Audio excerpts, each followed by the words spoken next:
In the previous section, we covered advanced backup and recovery of vSphere 6 deployments.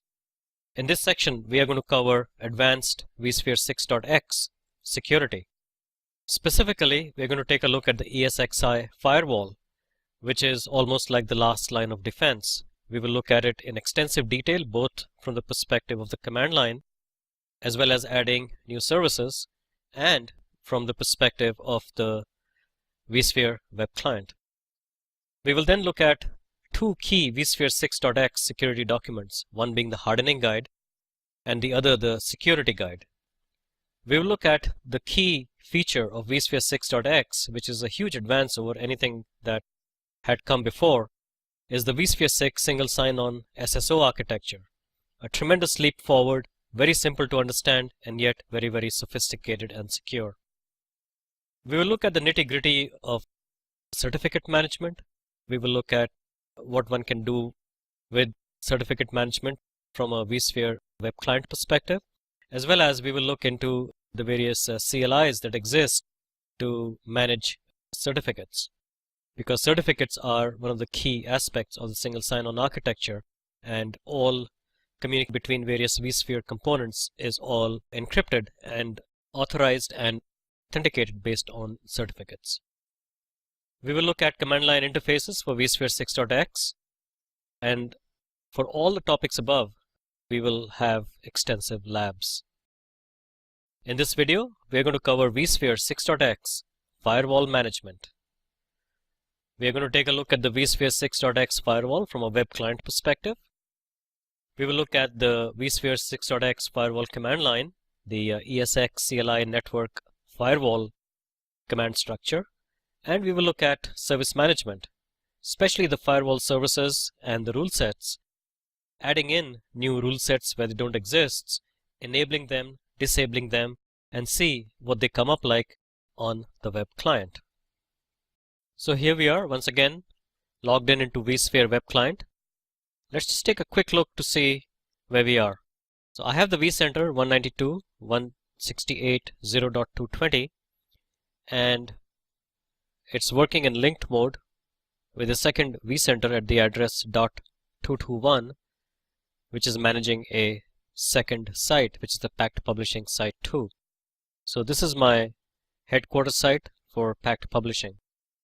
So in this vCenter and in this data center, we're running two ESXi hosts. One is 192.168.0.200, and we have this one which is 192.168.0.201, and they're not working in clustered mode. What we are interested to look at in this video is the firewall. So we're going to take a look at the firewall properties, the ESXi firewall properties for the host 192.168.0.201. And so I click on this, and I then click on Manage, and I click on the security profile. And that basically gives me the firewall incoming connections. So we can take a look at this. We can look at the DNS client. So incoming connections are allowed UDP on port 53 from any IP address.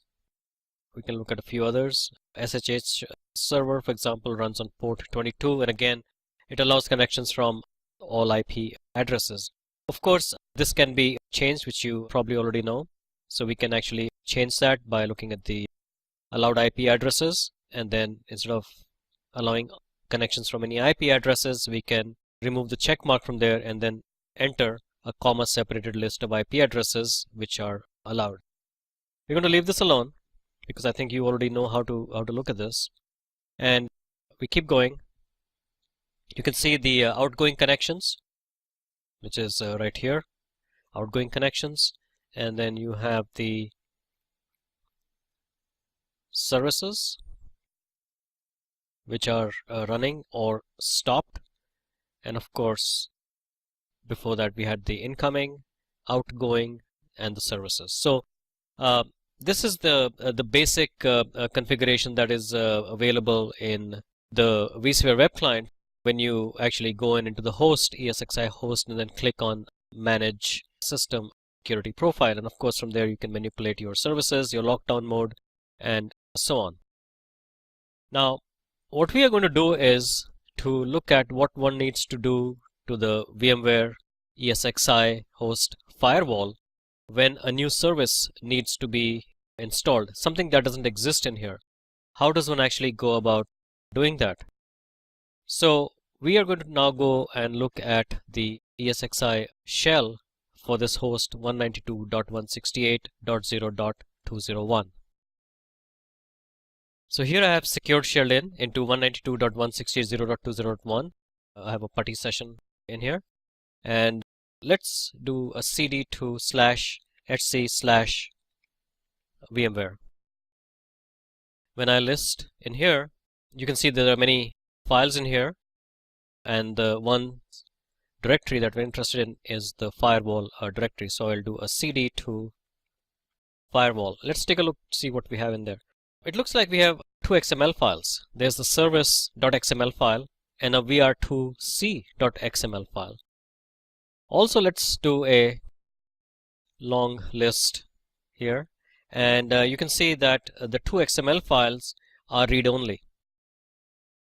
Now, if we do a cat of the vr2c.xml file, we see that we have the standard XML format, which starts with the tag config root and ends with, of course, the /config root.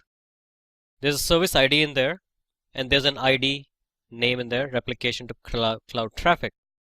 And by looking at it, you can see there's a service ID, there's a rule ID in the outbound direction using the TCP protocol on the ports starting at 10,000 to 10,010 is what this rule actually defines. The rule ID of 000 actually defines it. Also, is the rule enabled and is the rule required? So just keep this in mind. So intuitively, it looks like that this XML text is actually defining a service with the service ID of 0, which is called replication to cloud traffic, with certain rules in it. And there's only one rule in here, which is this rule here, which basically says that this rule is for the outbound direction using TCP protocol, and it's valid for all ports from 10,000 to 10,010. And then there's a second piece of it which says, is this rule enabled and is this required? And while it's enabled is true, required is false. So intuitively, it kind of means that we have defined a service here to the firewall, and it's allowing outbound connections using TCP to ports 10,000 and 10,010, and it is not required, but it is enabled out of the box. Now, what does this actually mean? Well, let's take a look at, we'll do a more on service.xml. Now, this is the firewall configuration information, and again starts with the tag config root, and at the end of the file it will be a /config root to end that tag. So this file, it looks like it says known and blessed services. This is a spelling error in version 6 here, looks like. Anyways, so let's take a look at one of these services. So these are your blessed services. So one of obviously the blessed services is our secure shell server. Inbound direction with TCP allows us on port 22 to actually connect. It is enabled out of the box, and it's required to be true as well. So this is what opens up the firewall for port 22 when the SSH service is actually enabled through the vSphere client or through the DC UI, basically, right? So initially it's a secure shell, as we know. At installation it's not enabled.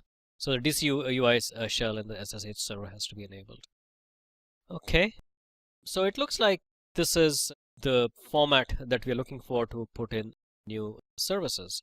So I'm going to escape out of this and basically do a quit. And after clearing the screen, let's look at some of the commands that are available in the ESX CLI command line interface. So ESX CLI network firewall, and when I hit the enter key, we'll get all the options available. So there is an option to list and update the firewall rule sets. So let's just look at the firewall rule sets.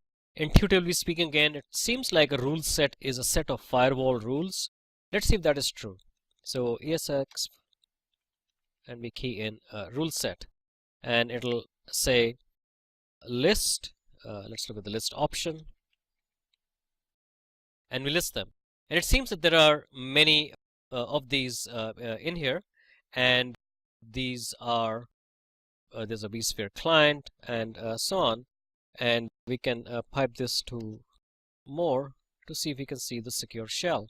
And you can see the secure shell server is enabled as true, which we saw also by looking at the XML as it existed.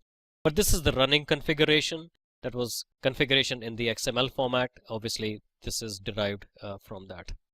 Now, I do a Control C out of this. Let's look at some of the other options we have. So we can list the rule sets, and obviously we can set the rule sets as well, which we can do, which we'll try and do later as well. So you can enable it. You need a rule set ID to enable it, and allowed all means allow connections from all IP addresses, in which case you have to define an IP list as specified here in the allowed IP. Okay. Now let's look at the rules in a given rule set. So we will say rule set rule, and it'll probably ask us to put a list in, and we list the rule sets. And so you can see these are all the various rule sets that are actually available, and we pipe these to more so that we can actually have a good idea what this means. So again, concentrating on the SSH server, inbound direction TCP protocol, destination port is not defined, so basically at port 22 only are we allowed to have this connection. And you're probably familiar with iSCSI as well. So here's iSCSI at port 3260, which is a normal DNS would be at port 53, and here we are. DNS port 53 is open, DHCP is open at 68, and 123 is obviously the NTP client, that's the NTP standard port, and so on. And of course you do know that fault tolerance uses some secure and some unsecured ports as well, HTTP and HTTPS ports here. So I'm going to Control C out of this as well. So now let's look at a situation where we have, for example, a completely new service that has to be created. So how do we actually add a completely new service into this? So by doing an lsal, we see there are two XML files in here, and there was a vr2c.xml file. Actually, that vr2c.xml file was created in a previous session automatically by the system when I initiated the replication to the cloud in my demonstration in a lab earlier of how one can use a replication appliance to replicate to a vCloud Air, a remote cloud. So that was created automatically. Let's see how we can actually create one of our own. Some kind of a packed publishing service, perhaps. Let's see how we do that. First thing to do would be to make sure that we can actually read and write with this. We are to see, there are different ways of doing this, but this is the way I do it. Shmo to let's say 644 vr2c.xml. All right, then I do a vi and say packed pub.xml, some kind of a packed pub service. I actually put vr2c.xml first, and then the packed pub.xml,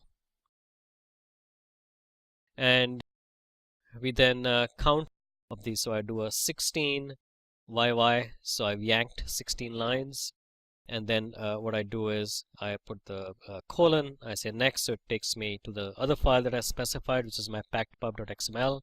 I do a P for a put, and that whole template or that old service is copied across. So I'm at the config root again. The tag is starts here, of course, and then ends here. And what we've done is we've copied the entire file that was in the vr2c.xml into packedpub.xml.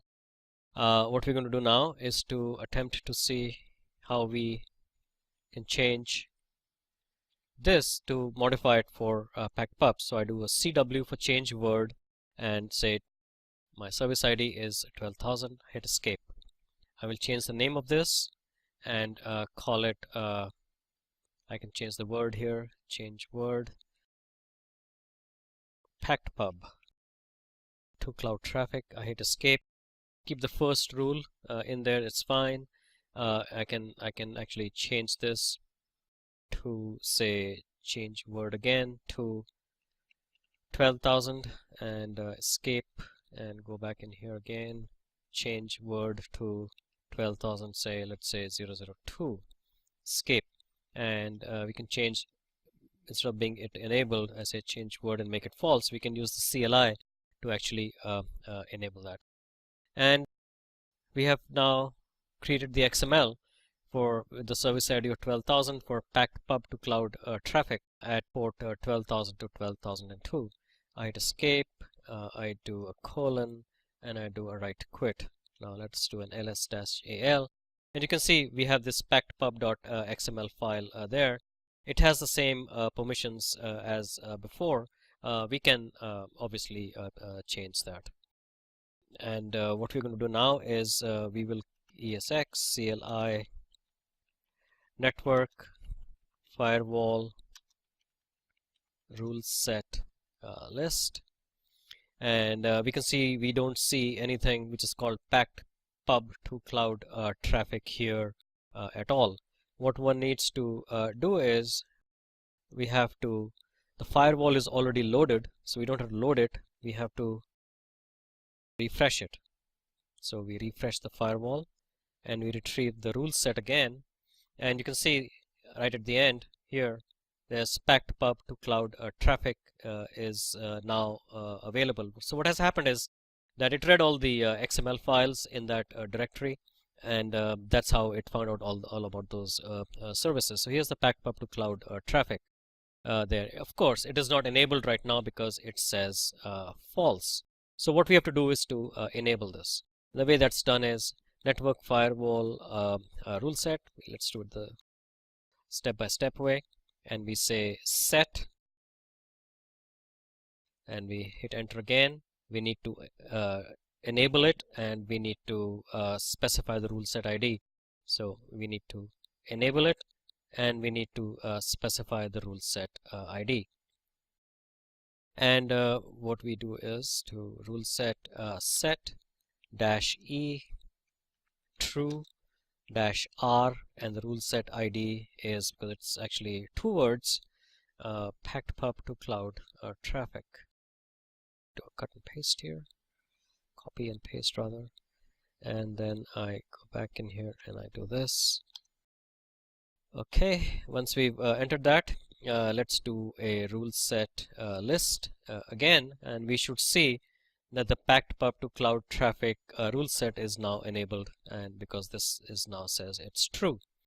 What we need to do now is to switch back to the vSphere web client and see how this shows up in the settings for that host. So we're back in the vSphere web client. We're looking at that host 201 that we just secured shelled into, and to which we had created that new XML file, the packed pub XML file for ports 12,000 to, I think it was 12,002. I haven't refreshed it, so we will click on refresh so that this user interface is refreshed,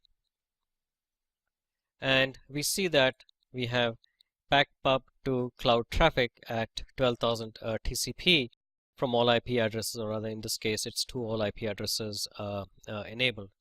That's because we enabled that rule set. Now of course when we disable that rule set, then what happens is that this would actually go away, and we will switch back to there, and instead of rule set true, we will say rule set false. Okay, just to verify it right here, we will do a rule set list, and we see that packed pub to cloud traffic is now false. We will then switch back to our web client, and we see that it's here because we have not done a refresh yet. I click on the refresh symbol up there, and we should see that packed up to cloud should not be available. As you can see, it used to be here and it's gone away. So this is how one actually adds a service, enables it, disables it, and so on within the ESXi host for the firewall. Obviously, from a security perspective, the firewall is really key because this is the firewall for the ESXi host. Very quickly, we can go through some of the other options up here in the firewall. So ESX CLI network firewall. You can see you can load the firewall module and resets. We can unload the firewall module, and we can get the firewall status. So let's go do and get a firewall status get. And it tells us that the default action is drop, which basically means that obviously rather that in case there is no rule that matches the traffic, then the default action is to drop it, which is obviously the way the firewall should run. Of course, one can actually set it to not to drop as well, to allow it as well. Enabled is true, so the firewall is loaded and is actually functioning, and it is loaded, which is true as well. So you can load or unload, and you can refresh it. And with the set option, as you can see here, with the set option, you can set firewall enabled status and the default action. And let's just take a quick look at that. We just key in set, and it says you need a parameter which is -- enabled true or false, and then you need the default action. Let's just make sure we know the syntax for the default action, -- default action, enter, and it says -e enabled. So set to true to enable the firewall, set to false to disable the firewall. We saw that already. And for the default action, you set to true to allow it to pass, or set to false to allow it to drop. It's not very intuitive, but really, if you wanted to drop traffic, then set it to false. If you wanted to pass traffic, then you set it to true. So with that, we come to the end of this lab, where we learned how to add a new service, enabled it, and then look at it from the vSphere web client as well as how to load, unload, refresh, and to set the various default actions and the enablement of the firewall itself.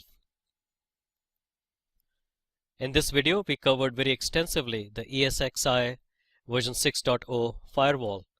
In the next video, we will cover vSphere 6.x single sign-on architecture, a key feature of the vSphere 6.x deployment. I look forward to seeing you on that next video.